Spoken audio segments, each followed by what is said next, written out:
Hello. Merry Christmas. I hope I get this up in time for Christmas. I meant to film this earlier, but it's been a couple of days. I don't feel great. I also can't hear very well, so if I sound weird, I can't tell.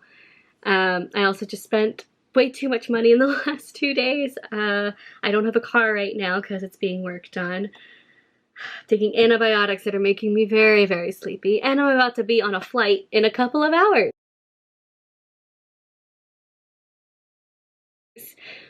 So yay. Life is not going well, but welcome to this video. Thank you for being here. I put on my little ho ho ho bow. I don't know why that felt weird to say. And we're gonna talk about some Christmas movies. I watched a total of 39 Christmas romance movies.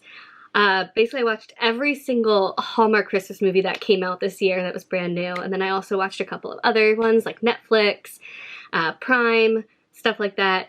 And I'm just going to rank them for you. I've always wanted to do one of these tier ranking videos. I love watching these, so I finally figured out how to do it. I hope it goes well, but let's get into it. Okay, so it looks like all of these movies are in alphabetical order, and a lot of them begin with the word It just, I didn't realize how many started that way. But okay, we're gonna start with, oh, let me talk about the rankings. Okay, so at the bottom we have Bah Humbug. Okay, these are the movies that just should never have been made because they hate Christmas. That's how bad they are. Above that is Forgettable, which looks like it's spelled wrong. Is it spelled wrong? It probably is. But those are just the movies that were fine, but ultimately I don't remember much about them. Next above that is I Feel the Christmas Spirit. So these are the movies that were enjoyable to watch at the time. They made me feel the Christmas spirit, but there's nothing really special about them.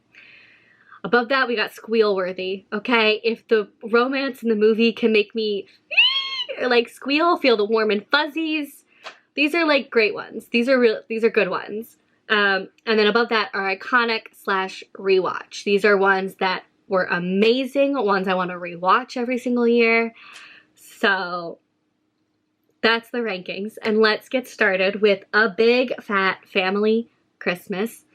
I'm going to put this in I Feel the Spirit of Christmas because it was fine, but the guy was definitely rememberable. He was very good looking. I loved him a lot. I know this also involved a restaurant. That's all I remember about it. Oh God. Okay, next we have A Christmas Cookie Catastrophe. The only thing I remember about this is there were way too many montages. I think there were like 4 montages, and I get it. A montage needs to happen in one of these movies. That's just how it has to happen. But do we really need 4? I also just didn't feel the romance. I do remember being like meh about the romance. Okay, next we have A Christmas... What is it? Oh, A Cozy Christmas Inn. A Cozy Christmas Inn. Where are you gonna go? I think we're gonna put in Forgettable, because I really can't remember much about this. I just remember it involves Jodie Sweetin, and there's like a B&B that's going out of business. And I think she saved it. Next we have A Fabled Holiday. That's going in I Feel the Spirit of Christmas because it was cute and I liked the concept. Where we have this like Christmas book that all these people read as a child, and when they need a little bit of Christmas spirit, they get sent to this like hotel or bed and breakfast. It's actually just a bed and breakfast. They get sent there magically, and the owners try to help them find the spirit of Christmas. And so with this, I liked like the side characters as much as I did enjoy the main characters, but the romance didn't make me squeal, and it was just fine. I felt the Christmas spirit in the moment.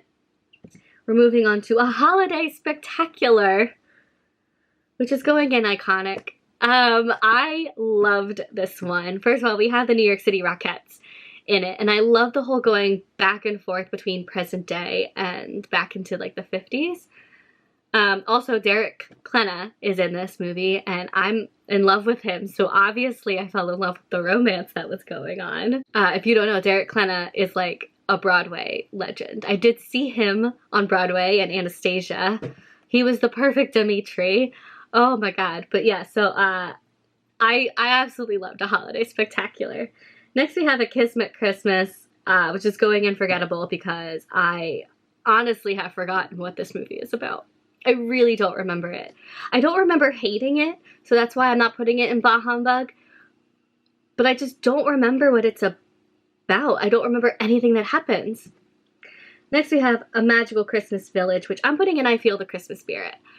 This one was fine. This one was like a cute idea as well, and I enjoyed the concept of it, where we have this like little Christmas village that the grandma has in the house, and the little girl is like putting all the characters in like certain places, and that's what makes like what happens in this little miniature Christmas village is happening in real life. So she kind of is setting her mom up with this guy, and she's not even realizing it.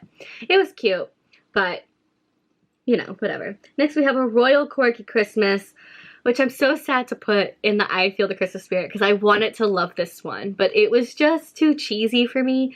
The dog was cute, don't get me wrong, but the romance didn't make me feel anything. But it wasn't too bad of a movie. Next we have A Tale of Two Christmases, which is also going in I Feel the Christmas Spirit. You know what? No, we're putting it in forgettable because I'm starting to forget some of this actually. I do remember that we have one of my favorite concepts within books or movies, which is where we have a moment in time, and based on our main girl's decision that she makes in that present time, there are two separate storylines that happen. And ultimately I did like the ending, but there was one storyline where like clearly the guy isn't for her, but I fell in love with that guy more than the guy we're supposed to fall in love with. Like the guy, her like work, whatever, her work crush, I was falling in love with him, and I was like, I know I'm not supposed to be because he's not the guy for her, that's for sure. But like he's very handsome, he likes the things I like, and he seems like a really nice guy. Like I like that they didn't make any of these guys like villains or outright like I hate Christmas kind of guys. But I think because of the fact that like I was obviously falling for the wrong person you're supposed to fall for, I have to put it in forgettable. Okay, All Saints Christmas was really bad. It was really bad. Oh my goodness. The acting was some of the worst acting I have ever seen. And that's all I'm going to say. Next we have Christmas at the Golden Dragon. I can't decide. Hold on. Give me a minute. Okay, it's going in the I Feel the Christmas Spirit category. I have a feeling there's going to be a lot of movies within this category. Movies that like I enjoyed in the moment, but overall they were just fine. With this one, we also have a restaurant that's not doing too well. It's a Chinese restaurant, and they're trying to save it. But what I liked about this is our main like romance is already a romance. Like they're already boyfriend girlfriend, and now he's meeting the parents for the first time and helping them with the restaurant, and it was cute. But again, didn't really do anything for me. Christmas Class Reunion. I'm gonna put in I Feel the Christmas Spirit because I enjoyed it, but I didn't feel anything. I'm gonna say this a lot. I like that we had a bunch of different characters. I liked we had a gay side romance going on, and I do like a good enemies to lovers romance, and this is definitely enemies to lovers. He was very charming. I liked him, but ultimately I didn't really care about her as much as I did care about him. Okay, Christmas with You, I'm putting in Bah Humbug.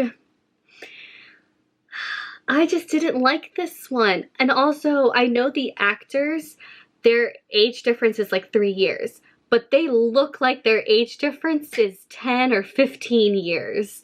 Like, he looks so much older than her, and it just kept rubbing me the wrong way. And this was like too cheesy for me. I could not do Christmas with you. Next we have Falling for Christmas. I think I'm gonna put it in Squealworthy. I really like this one. I loved Lindsay Lohan's comeback, and I also fell in love with Cord Overstreet, and the romance was like really making me feel all fuzzy inside. And I loved the fact that like she lost her memory, so she can't remember who she is, and so she kind of has to stay with this guy, and hopefully something will spark a memory. And it was really cute, and I thought like their chemistry was genuine, and their like falling in love was very genuine. I also really enjoyed the side story of her fiance, who she can't remember, but her fiance kind of having this bromance with this wilderness man. That part was iconic, okay? That part is in the iconic tier, but overall, I'm putting it in Squealworthy. I actually really enjoyed this one. Okay, next we have Ghost of Christmas Always, which has been one of my favorite Christmas romance movies I think I've ever watched. This is the first time a Hallmark like Christmas movie made me cry.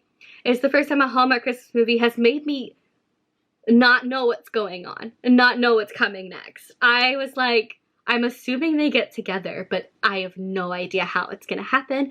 You know, she's the ghost of Christmas Present. He's a Scrooge, even though he's not actually a Scrooge, which is why it was very odd that he was chosen to be a Scrooge. But this was also just a very, like, great concept. And there were so many different, like, twists that happened. Some twists you did see coming, but there were some that I didn't see coming. And, like, I was crying, and I had to watch it again, so I watched it a second time, which is why it's in the iconic rewatch. This, I think, was definitely my favorite one.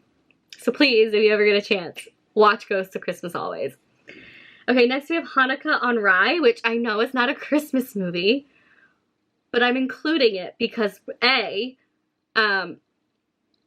it's part of the Hallmark Countdown to Christmas movies, like, the thing they got going.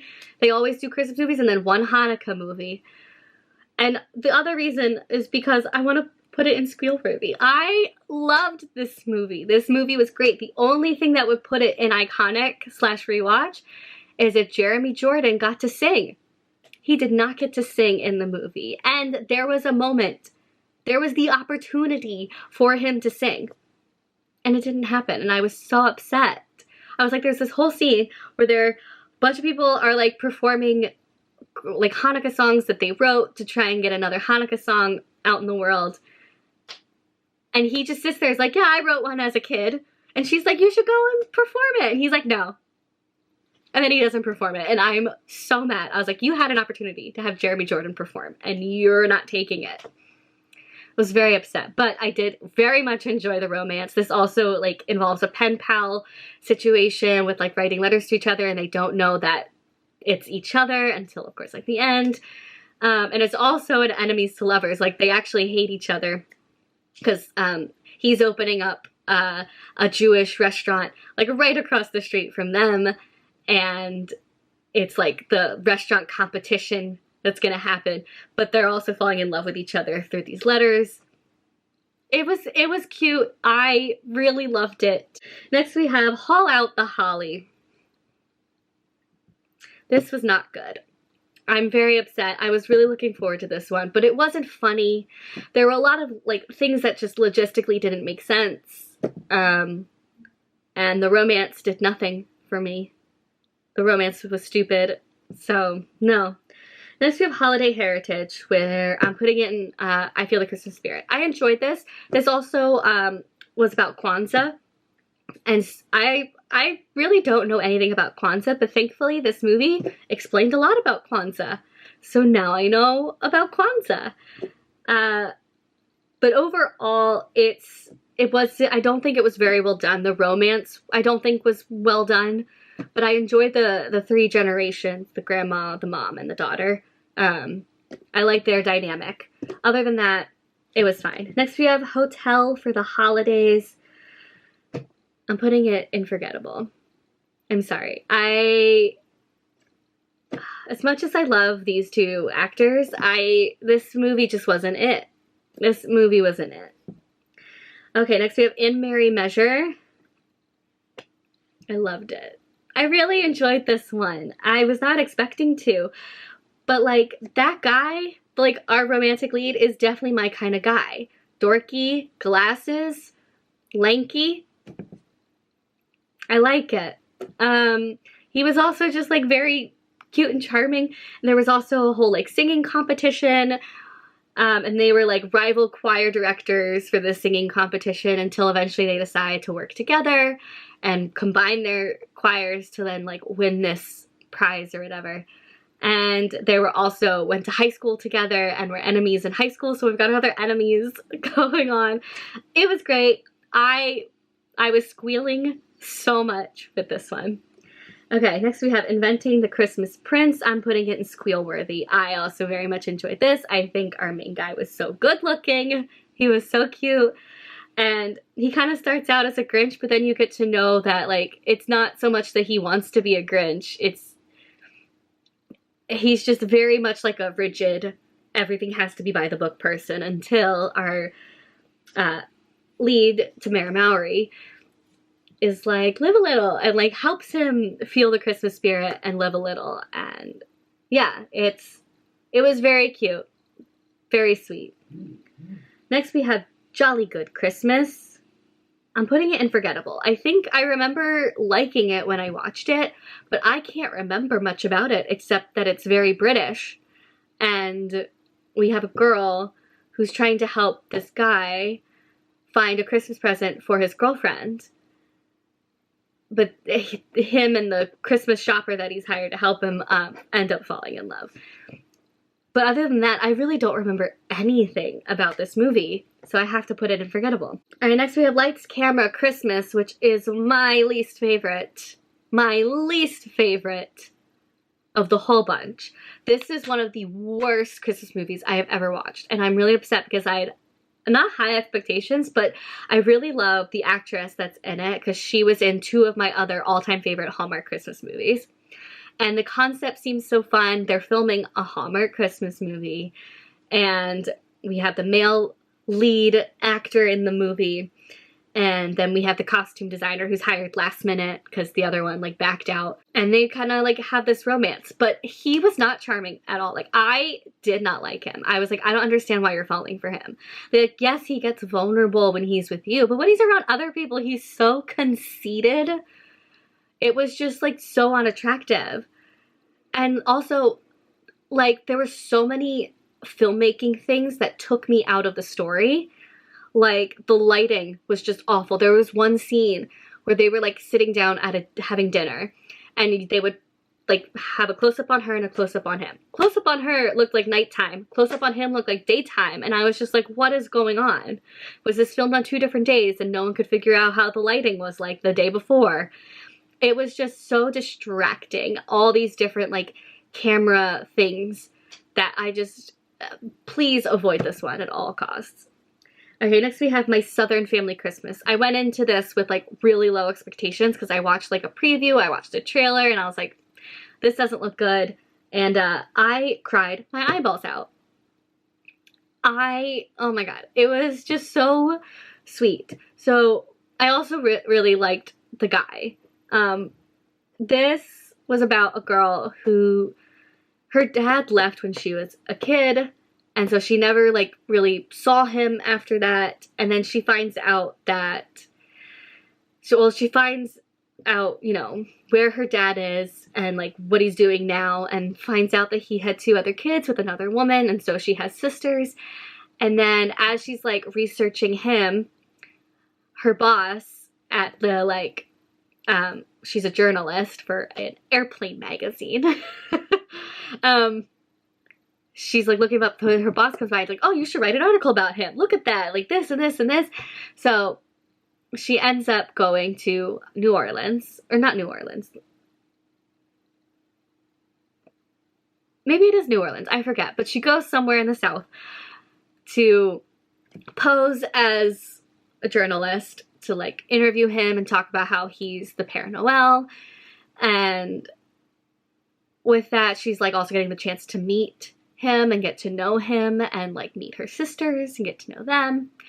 And it was really sweet. and there is a romance with this other guy who's dorky, has glasses, again, 100% my type.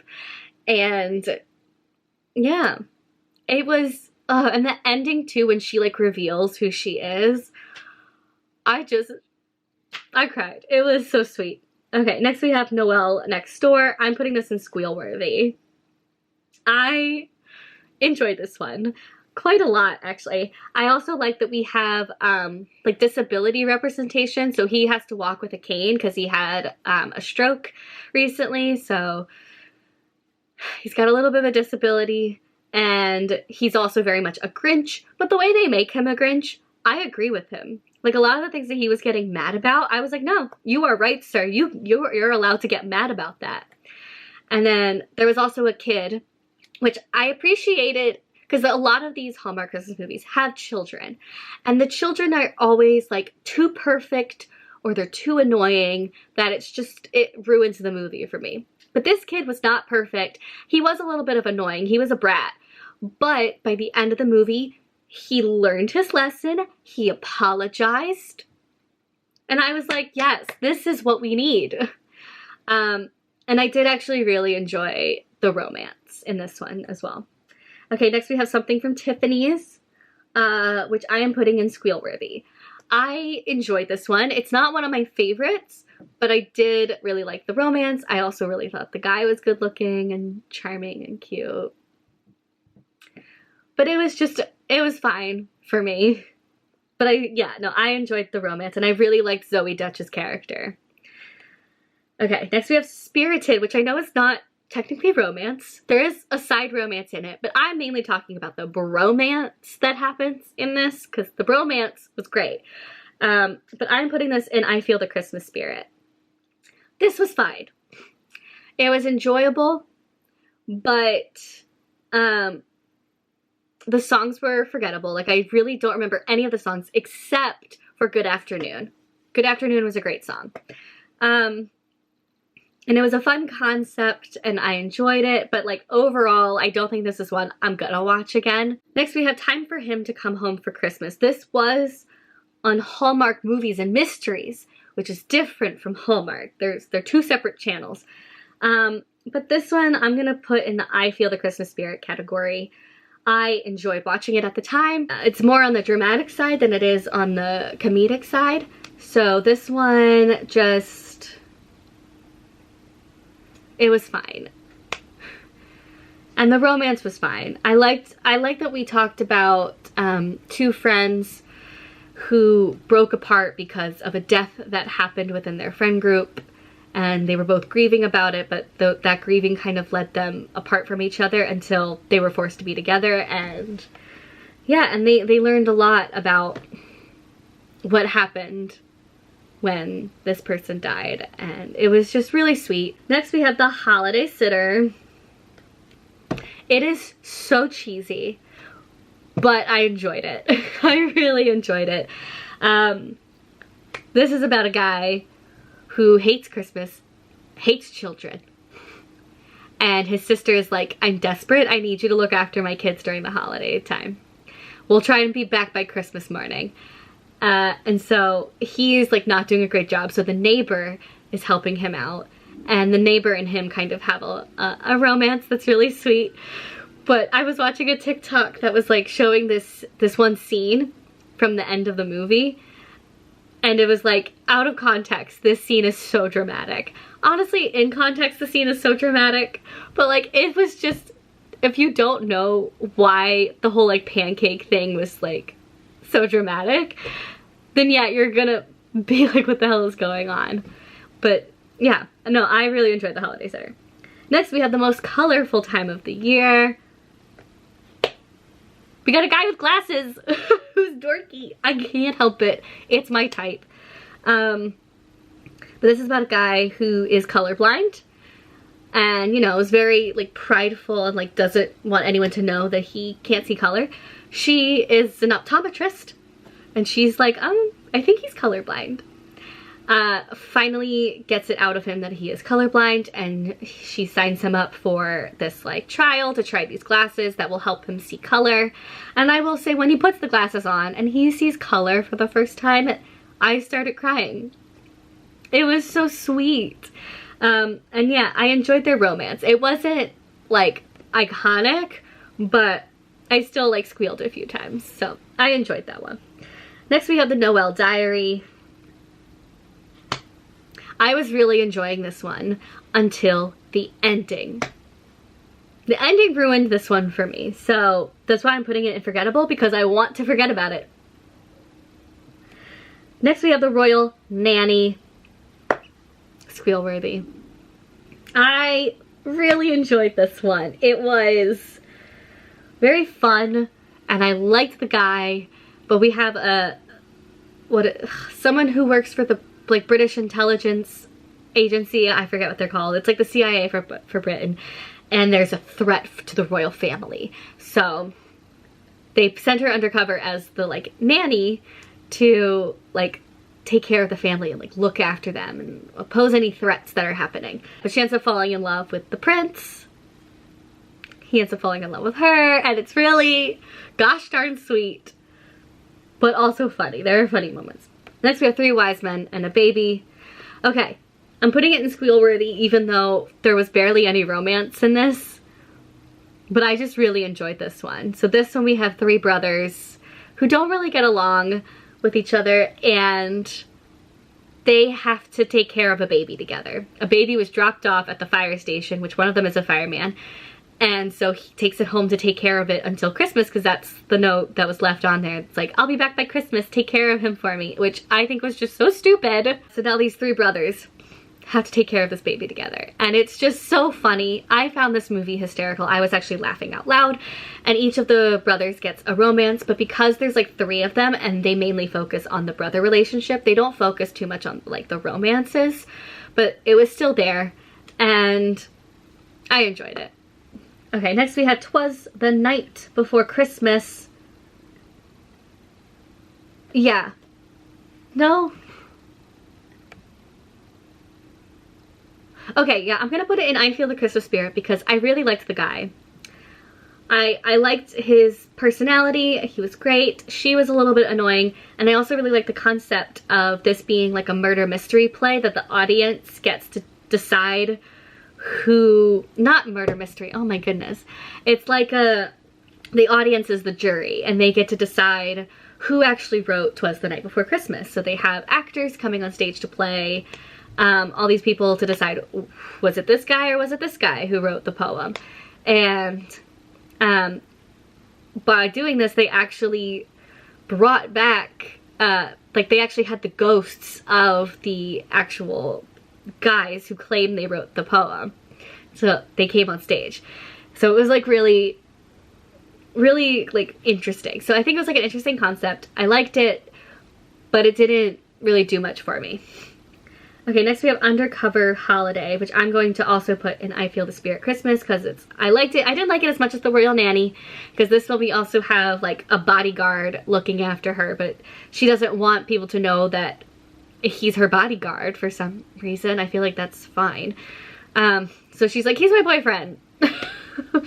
And it's a fake dating situation. The other thing too that I remember about this movie is, I believe it's her manager. His voice sounds just like the voice changer on that like TikTok filter. There's like a new TikTok filter that's like the voice changer. His voice sounded exactly like that, and I couldn't unhear it, and I just kept laughing every time he opened his mouth, and I feel really bad about it, but it's what happened. So yeah, I enjoyed that one. Next we have We Wish You a Merried Christmas. Putting it in Bah Humbug. I didn't really like this one. I also didn't think I was gonna like this one. It's about a married couple who are thinking about getting a divorce because they're just not feeling it anymore. And they somehow get stuck at this hotel for the holiday season, and they end up falling back in love with each other. But there also was like a lot of fighting and bickering moments that I just didn't really like. I was like, I don't think these two should stay together. There was like no chemistry between them. I just didn't really like it. Next we have When I Think of Christmas. It was forgettable. That's all I need to say about that one. Next we have Hashtag. Woo. Next we have hashtag Xmas. This one was not good either. I didn't like all the lying that was happening. Not that they were like faking a relationship. Like, I'm fine with the faked relationship premise. But this was like they were faking a relationship to the entire world.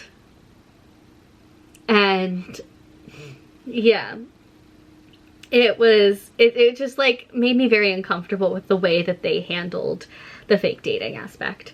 So I'm gonna go with no on that one.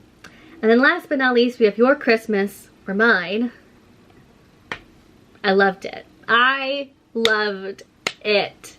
This one was great. We have two people who are in a relationship, their boyfriend, girlfriend. They're going on separate trains to go to their, you know, separate homes for the holidays because neither of their families know that they're dating someone. And like at the last minute, both of them are like, what am I doing? And they go switch trains. So she ends up going to his family's, he ends up going to her family's, and then they're like, what the hell?